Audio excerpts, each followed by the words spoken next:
Biz bir ölkənin, bir millətin, bir xalqın mənliyini daşıyırıq. Biz təkcə özümüzü yox, bir ölkəni təmsil edirik.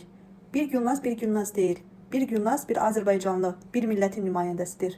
Biz Amerikada olanda, marketə girəndə, hər hansı bir əşya yerə düşəndə və yaxud da ki bir paltarı görəndə onu götürüb yerinə qoymaq istəyirik. Çünki biz Azərbaycanda belə öyrənmişik. Əslində orada bir Şamil deyilik, bir Gülnaz deyilik. Orada olan bir Azərbaycanlıyıq. Biz bir Azərbaycanlını təmsil edirik. Məsələn, bir qonşuya bir qabın içində yemək aparırıqsa, gələcəkdə ola bilsin ki, bizim adımız yadlarına qalmayacaq. Amma deyəcəklər ki, keçmişdə belə bir qonşumuz var idi. Azərbaycandan idi, bizə yemək gətirərdi, şirniyyat verərdi. Orada biz Azərbaycanımızın adını tatmış olacağıq. Yaxud da bayramlarda, mərasimlərdə, öz geyimimizi geyinəndə, öz yeməklərimizi təqdim edəndə, adət-ənənələrimizi nümayiş etdirəndə deyəcəklər ki, bu bir Azərbaycanlıdır. Bu yaxınlarda bir Türkiyəli xanım ilə söhbət edirdim. Dedi ki, uşaqlığı Azərbaycanda keçib. Fikirləşdim ki, Azərbaycan haqqında gözəl şeylər deyəcək. Amma istədiyim kimi olmadı. Dedi ki, 1-ci və ya 2-ci sinifdə oxuyurdum. Müəllimim mənə qarşı çox pis davranırdı. O illər mənim üçün travmatik illər kimi qaldı.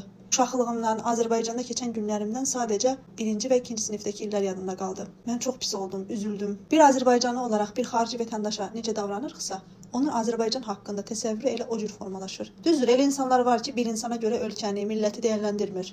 Amma elə insanlar var ki, bunu bir insana görə edirlər. Məsələn, hansısa bir toplumdan bir nəfər ona qarşı mənfi bir hərəkət eləyir və başlayır o toplumu günahlandırmağa. Ona görə də unutmamalıyıq ki, biz bir milləti təmsil edirik, Azərbaycanı təmsil edirik, bir dini təmsil edirik. Qarşısındakına davranarkən çox diqqətli davranmalıyıq. Çünki elə həssas insanlar var ki, mənə görə, sənə görə bütün ətrafımdakıların da üstündən xətt çəkər. Mən bir Zaqatala sakini, bir Saxır olaraq insanlara necə davranıramsa, onlar bütün Zaqatalalılar, bütün Saxırlar haqqında elə o cür düşünə bilərlər. Demək ki, biz tək özümüzü yox, başqalarının kimliyini də təmsil edirik. Və çox çətin olsa da biz öz kimliyimizi qorumağı bacarmalıyıq. Bəlkə də bilmədən kiməsə travma yaşadırıq. Bir millətin, bir ölkənin, bir bölgənin adına kölgə salırıq. İndi isə sualım sizədir. Sizcə biz öz kimliyimizi başqa necə qoruya bilərik?